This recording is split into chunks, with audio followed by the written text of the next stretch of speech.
प्रिय आनंद, आशा है आप सब ठीक होंगे। क्या आपको युद्ध और शांति के बारे में हमारी आखिरी बातचीत याद है? हमने इस बारे में बात की कि कैसे भारत को कई शताब्दियों तक अंग्रेजों से आजादी के लिए संघर्ष करना पड़ा। आजादी के बाद भी हमारे देश को अपनी सीमाओं, क्षेत्रीय अखंडता और लोगों की रक्षा के लिए कई युद्ध लड़ने पड़े। इससे मुझे आश्चर्य हुआ कि ये बहादुर भारतीय कौन है। उन्होंने हमारे देश को बचाने के लिए लड़ाई लड़ी और हमारे जीवन को शांतिपूर्ण बनाने के लिए अपने जीवन का बलिदान दिया। उनके नाम क्या हैं? वे कहां से आए हैं? क्या किसी को वे याद हैं? मुझे मेरे कुछ सवालों के जवाब पिछले हफ्ते नई दिल्ली में हमारे स्कूल की शैक्षिक यात्रा के दौरान मिले। जैसा कि आपको याद होगा, मैं इस यात्रा का इंतजार कर रहा था और हमने ऐतिहासिक और शैक्षिक महत्व के कई स्थानों का दौरा किया। मैंने कई नई दिलचस्प चीजें सीखी हैं और मुझे उन्हें आपके साथ साझा करने में खुशी हो रही है। मैं आपसे उस स्मारक के नाम का अनुमान लगाने के लिए कहकर शुरुआत करूंगा जो मुझे सबसे अधिक प्रेरणादायक लगता है। आइए देखें कि क्या आप अनुमान लगा सकते हैं। इस स्मारक का निर्माण अप्रैल 2018 में शुरू हुआ और फरवरी 2019 में पूरा हुआ। इसे फरवरी 2019 में भारत के प्रधानमंत्री श्री नरेंद्र मोदी द्वारा लॉन्च किया गया था।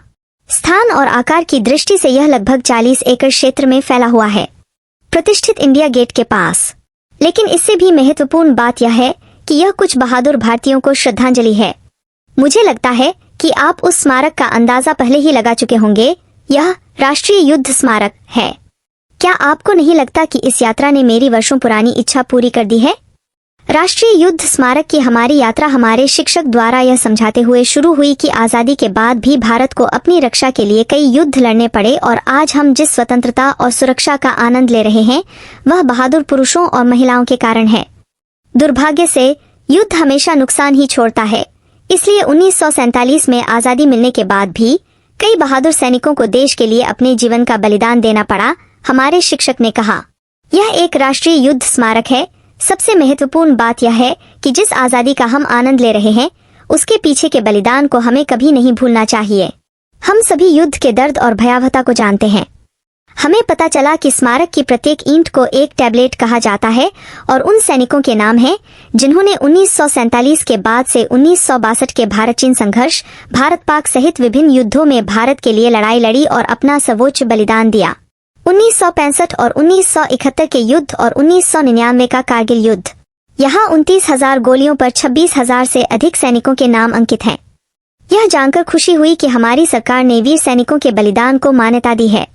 हमारे शिक्षक ने हमें 21 बहादुर लोगों के बारे में बताया जिन्हें देश के लिए उनकी सेवा के लिए भारत के सर्वोच्च युद्धकालीन वीरता पदक परमवीर चक्र से सम्मानित किया गया था। हमें महावीर चक्र, कीर्ति चक्र, वीर चक्र और शौर्य चक्र के बारे में भी बताया जाता है। मेजर सोमनाथ शर्मा को 1947 में बड़गाम की लड़ाई के दौरान मरणोपरांत भारत के पहले परमवीर चक्र से सम्मानित किया गया था। बाद में 1962 में भारत चीन संघर्ष के दौरान और 1965 में भारत पाकिस्तान युद्ध के दौरान असाधारण वीरता प्रदर्शित करने वाले सैनिकों को कुछ और परमवीर चक्र प्रदान किए गए। इसके अलावा कांगो में संयुक्त राष्ट्र शांति अभियानों के दौरान सेवाओं के लिए कुछ अन्य पीवीसी को भी सम्मानित किया गया।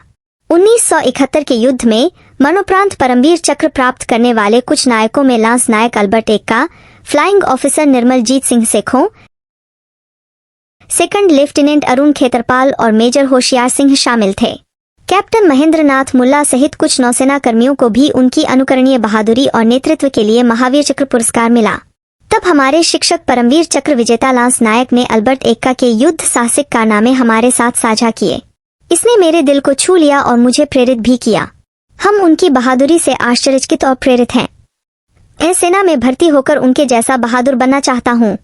उद्धरण: lance naik Albert Ekka, 42,39,746, 14 guards. Lance naik Albert Ekka पूर्वी मोर्चे पर गंगासागर में दुश्मन के बचाव पर हमला करते समय ब्रिगेड ऑफ गार्ड्स बटालियन की लेफ्ट फॉरवर्ड कंपनी में थे। यह दुश्मन की ताकत से अच्छी तरह से मजबूत स्थिति है। हमलावर बलों को तीव्र गोलाबारी और छोटे हथियारों से भारी गोलीबारी का सामना करना पड़ा, लेकिन उन्होंने उद्देश्य हासिल कर लिया। लांस नायक अल्बर्ट एक्का ने देखा कि दुश्मन की लाइट मशीन गन उनकी कंपनी को भारी नुकसान पहुंचा रही है। अपनी व्यक्तिगत सुरक्षा की पूरी परवाह न करते हुए उन्होंने दुश्मन के बंकर पर हमला किया, 2 दुश्मन सैनिकों पर संगीन हमला किया और एक हल्की मशीन गन को खामोश कर दिया। इस मुठभेड़ में गंभीर रूप से घायल होने के बावजूद वह अपने साथियों के साथ गहरी लड़ाई लड़ते रहे। उद्देश्य के उत्तर की ओर मध्यम मशीन गनों का उपयोग करने वाला एक दुश्मन इमारत की दूसरी मंजिल से भारी हमले और हताहतों का सामना कर रहा था। एक बार फिर यह बहादुर सैनिक अपने गंभीर घाव और दुश्मन की गोलीबारी के बावजूद अपनी व्यक्तिगत सुरक्षा की परवाह किए बिना तब तक रेंगता रहा जब तक कि वह इमारत तक नहीं पहुंच गया और बंकर के छेद के माध्यम से एक ग्रेनेड फेंका, जिसमें एक दुश्मन की मौत हो गई और दूसरे को घायल कर दिया। मीडियम मशीन गन अभी भी फायरिंग कर रही थी। अविश्वसनीय साहस और दृढ़ संकल्प के साथ लांस नायक अल्बर्ट ने एक साइड की दीवार को फांद लिया और बंकर में प्रवेश किया। दुश्मन पर गोलीबारी की जो अभी भी गोलीबारी कर रहे थे, मशीन गन को शांत कर दिया और अपनी कंपनी को और अधिक जानमाल के नुकसान से बचा लिया और हमला सफल रहा। हालांकि इस प्रक्रिया में लक्ष्य पर कब्जा करने के बाद उन्हें गंभीर चोटें आईं और उन्होंने उनके सामने आत्मसमर्पण कर दिया। इस कार्रवाई में लांस नायक अल्बर्ट एक्का ने अत्यंत विशिष्ट वीरता, दृढ़ संकल्प का प्रदर्शन किया और सर्वोच्च बलिदान दिया। भारत का राजपत्र अधिसूचना। जैसे ही हमने राष्ट्रीय युद्ध स्मारक के आसपास अपनी यात्रा जारी रखी, हमें अमर जवान ज्योति नामक एक और महत्वपूर्ण स्थापना मिली जो हमारे सैनिकों की याद दिलाती है।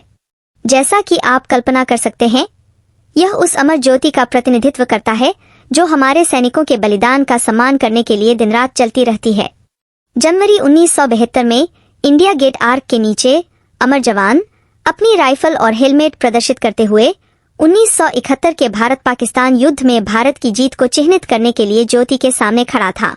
राष्ट्रीय युद्ध स्मारक में अब एक स्तूप में अमर जवान ज्योति है। 4 पहियों के आसपास। उद्घाटन समारोह के दौरान प्रधानमंत्री ने शहीदों की याद में नई ज्योति जलाई। बाद में इंडिया गेट की पुरानी लॉ को भी राष्ट्रीय युद्ध स्मारक की नई लॉ के साथ मिला दिया गया। यदि आपने नई अमर जवान ज्योति नहीं देखी है तो यहाँ फोटो है। आप स्तूप को सम्मान के प्रतीक के रूप में रखी गई मालाओं से घिरा हुआ देख सकते हैं। प्रकाश डिजाइन की योजना इस तरह से बनाई गई है कि सुबह से देर शाम तक सूरज की रोशनी स्मारक के परिदृश्य को बदल देती है। यह सचमुच एक भव्य स्थान था जिसने मुझे अपने देश के प्रति गर्व से भर दिया। साहस और बहादुरी की कहानियों का एक रूपक। हमारे शिक्षक ने हमें चक्रों का महत्व भी समझाया। मुझे यह दिलचस्प लगता है और मैं इसे आपके साथ साझा करता हूँ। राष्ट्रीय युद्ध स्मारक में 4 संकेंद्रित वृत्त हैं, जिन्हें अमर चक्र, वीरत चक्र, त्याग चक्र और रक्षा चक्र के नाम से जाना जाता है, जो शाश्वत लौमर जवान ज्योति के साथ 15 मीटर ऊंचे केंद्रीय ओबेलिस्क से घिरा हुआ है। इसमें तांबे और पत्थर के भित्ति चित्र और ग्राफिक पैनल भी हैं। क्या यह आश्चर्यजनक नहीं है? आंतरिक चक्र अमर चक्र का प्रतिनिधित्व करता है, जिसे अमरता का चक्र भी कहा जाता है। इसमें अनंत ज्वाला वाला एक ओबेलिस्क है। अमर जवान ज्योति की लौ अमर जवानों की आत्मा की अमरता का प्रतीक है और इस आश्वासन के साथ कि राष्ट्र उनके बलिदान को कभी नहीं भूलेगा। दूसरे चक्र को वीरता चक्र कहा जाता है, जिसे शौर्य वृत्तम भी कहा जाता है। एक कवर गैलरी है जिसमें हमारे सशस्त्र बलों की वीरतापूर्ण युद्ध गतिविधियों को दर्शाने वाली 6 छवियां प्रदर्शित हैं। तीसरा चक्र त्याग चक्र का प्रतिनिधित्व करता है, जिसे बलि चक्र भी कहा जाता है।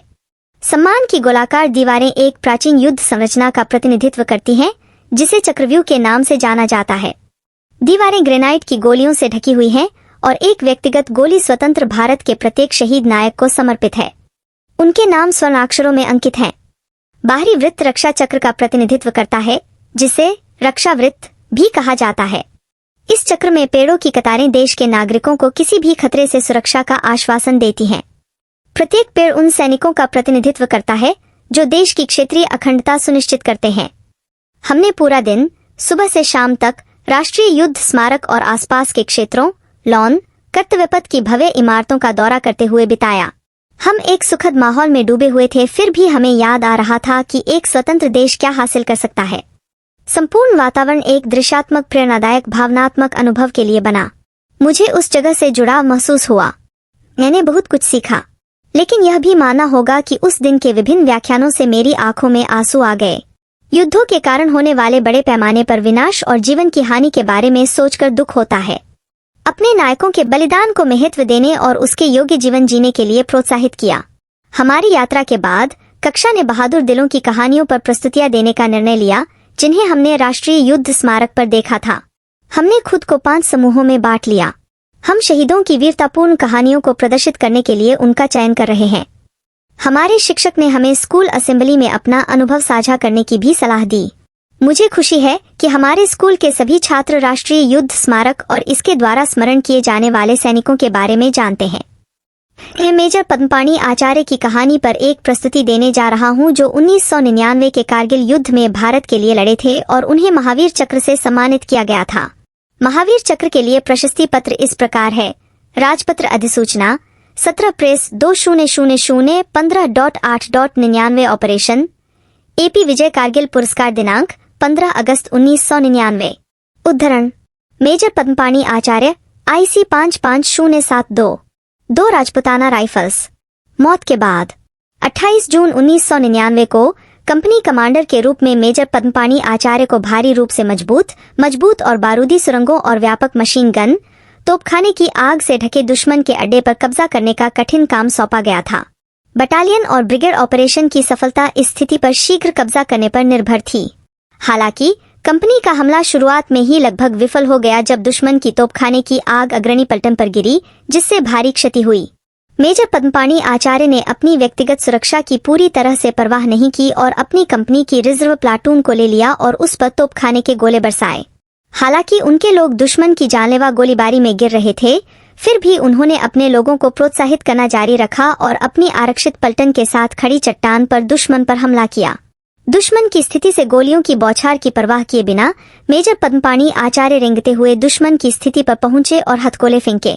इस दुस्साहसिक हमले में मेजर आचार्य गंभीर रूप से घायल हो गए। हालांकि वह बुरी तरह से घायल हो गया था और हिलने डुलने में असमर्थ था, फिर भी उसने अपने आदमियों को आदेश दिया कि वे उसे छोड़ दें और दुश्मन पर हमला कर दें, जबकि वे उस पर गोलीबारी कर रहे थे। अंततः दुश्मन की स्थिति पर काबू पा लिया गया और उद्देश्य पर कब्जा कर लिया गया। मिशन पूरा करने के बाद अधिकारी ने दम तोड़ दिया। मेजर पद्मपाणि आचार्य ने दुश्मन के सामने असाधारण साहस, नेतृत्व और आत्म बलिदान का प्रदर्शन किया। युद्ध में जाने से पहले उन्होंने अपने पिता को एक पत्र लिखकर कहा कि मातृभूमि को बचाने की कोशिश में उन्हें अपनी जान गंवाने का डर नहीं है। श्रीमद् भगवद गीता का हवाला देते हुए उन्होंने कहा, हतो वा प्राप्स्यासि स्वर्गं जित्वा वा भोक्ष्यसे महीम तस्मादुत्तिष्ठ कौन्तेय युद्धाय कृतनिश्चयः। यदि तुम लड़ोगे तो युद्ध के मैदान में मारे जाओगे, स्वर्ग जाओगे या विजयी होकर पृथ्वी पर राज्य का आनंद लोगे। इसलिए दृढ़ संकल्प के साथ उभरें। हे कुंती पुत्र, युद्ध के लिए तैयार हो जाओ। हम कल बेंगलुरु पहुंचे। मैं यह लंबा पत्र इसलिए लिख रहा हूं क्योंकि मैंने इस प्रेरक अनुभव को आपके साथ साझा करने में असमर्थ हूं। आपके माता पिता को मेरा प्रणाम। मुझे आपकी माँ छोले भटूरे की याद आती है। तुम्हें पता है, मैं खाने का बहुत शौकीन हूँ। अमित को नमस्ते कहो। आपका मित्र सौम्य है। प्रिय सौम्या, मुझे आपका पत्र पाकर बहुत खुशी हुई। दिल्ली में राष्ट्रीय युद्ध स्मारक के दौरे के आपके अनुभव और यात्रा पर आपकी टिप्पणियों और विचारों को पढ़कर मुझे वास्तव में आनंद आया। आपने सब कुछ बहुत विस्तार से समझाया। एक संवेदनशील व्यक्ति होने के नाते आप इस स्मारक की भावनाओं का सार महसूस कर सकते हैं। मुझे यह जानकर खुशी हुई कि आपको राष्ट्रीय युद्ध स्मारक देखने का अवसर मिला। मैंने इसके बारे में बहुत कुछ सुना है। कुछ लोग युद्ध स्मारक को युद्ध की जीत का जश्न मनाने के लिए युद्ध में शहीद या घायल हुए लोगों की याद में एक स्मारक, एक मूर्ति, एक इमारत के रूप में देख सकते हैं। मेरे विचार से यह देश की संप्रभुता और अखंडता की रक्षा में हमारे बहादुर सैनिकों द्वारा दिए गए सर्वोच्च बलिदान के प्रति गहरी कृतज्ञता भी है। मैं बहुत प्रेरित हूँ और अपनी मातृभूमि की सेवा करने के लिए सेना में शामिल होने के बारे में सोच रहा हूँ। मैं यह भी अपना कर्तव्य समझता हूँ कि हम समय समय पर ऐसे स्थानों पर जाकर अपने बहादुर जवानों का सम्मान करें जिन्होंने हमारे लिए महान बलिदान दिया है। उनका बलिदान हमें दुश्मन की धमकियों से डरे बिना अपने देश में स्वतंत्र रूप से रहने में मदद करता है। यह आपके शिक्षकों और स्कूल के लिए खुशी की बात है कि उन्होंने इस दौरे का आयोजन किया ताकि आप सभी को भारत के नायकों के बारे में जानने और उनके प्रति अपना सम्मान दिखाने का अवसर मिल सके। स्कूल में एक प्रस्तुति देने और सभी को अपने अनुभव का हिस्सा बनाने का आपका कक्षा विचार शानदार है। आपकी प्रस्तुति के लिए शुभकामनाएं। मुझे आशा है कि यह अच्छी तरह से चलेगी और आपको अपने स्कूल के छात्रों की सेना में शामिल होने के लिए प्रेरित करेगी। आपके पत्र ने मुझे उस समय की याद दिला दी जब हमने अपने शहर में युद्ध स्मारक का दौरा किया था। अगर मुझे ठीक से याद है तो वह दिन राष्ट्रीय शहीद दिवस था। चंडीगढ़ के सेक्टर 3 में बोगनविलिया गार्डन के आसपास के बगीचों में से एक का दौरा करते समय हमने बहुत सारी गतिविधियां देखीं। जैसे ही हम बगीचे के पास पहुंचे, हमने लोगों को फूल चढ़ाते और प्रार्थना करते देखा। हम उत्सुकता से समूह में शामिल हो गए। हमें तुरंत एहसास हुआ कि वे सभी युद्ध स्मारक पर सैनिकों को अपना सम्मान देने के लिए वहां आए थे। यह सोचते हुए कि हर कोई हमारे सैनिकों के सम्मान में फूल चढ़ा रहा है, निम्नलिखित पंक्ति मन में आती है। पुष्प की कामना, चाह नहीं ए सुरबाला के गहनों में गूंता जाओ, चाह नहीं प्रेमी माला में बांध परी को लाल चौ, चाह नहीं समरा के साथ के शौ पर हे हरि डाला जाऊं, चाह नहीं देवों के सर पर चढ़ूं भाग्य पर इतराओ, मुझे तोड़ लीना बनमाली, हमारे पथ में तुम देना फिंक, मातृभूमि हर शीश चढ़ाने, जिस पथ जाएं वीर अनेक। आशा है आपको कविता पसंद आएगी। मैं भारतीय सैनिकों की कहानियां प्रस्तुत करने के आपके विचार से प्रेरित हूँ। साहस, बहादुरी और बलिदान की कई कहानियां हैं जो हमें याद दिलाती हैं कि जीवन में हमारे सामने आने वाली कई चुनौतियां दुर्गम हैं। हमारे सशस्त्र बल सतर्क हैं। हमारे लिए वह माहौल बनाने के लिए कड़ी मेहनत कर रहे हैं ताकि हम अपने देश में शांति, स्वतंत्रता और विलासिता का आनंद ले सकें। मैंने हाल ही में एक अखबार में पढ़ा कि 17 जाट रेजिमेंट के भारतीय सेना अधिकारी कैप्टन अनुज नेयर को 1999 में कारगिल युद्ध के दौरान उनकी वीरता के लिए मरणोपरांत भारत के दूसरे सबसे बड़े वीरता पुरस्कार महावीर चक्र से सम्मानित किया गया था। उसके बारे में और अधिक जानने का प्रयास कर रहा हूँ। इस बीच मुझे पता चला कि उनकी मां मीना नेयर ने tiger of Dras captain Anuj near 23 Kargil hero शीर्षक से एक संस्मरण लिखा है। IANS के साथ उनके साक्षात्कार का सार आपके साथ साझा कर रहा हूँ।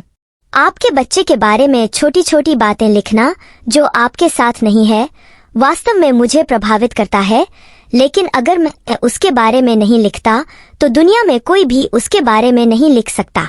अनुज के बलिदान के बारे में सभी को पता होना चाहिए। मैंने आपका अनुभव कई दोस्तों के साथ साझा किया है।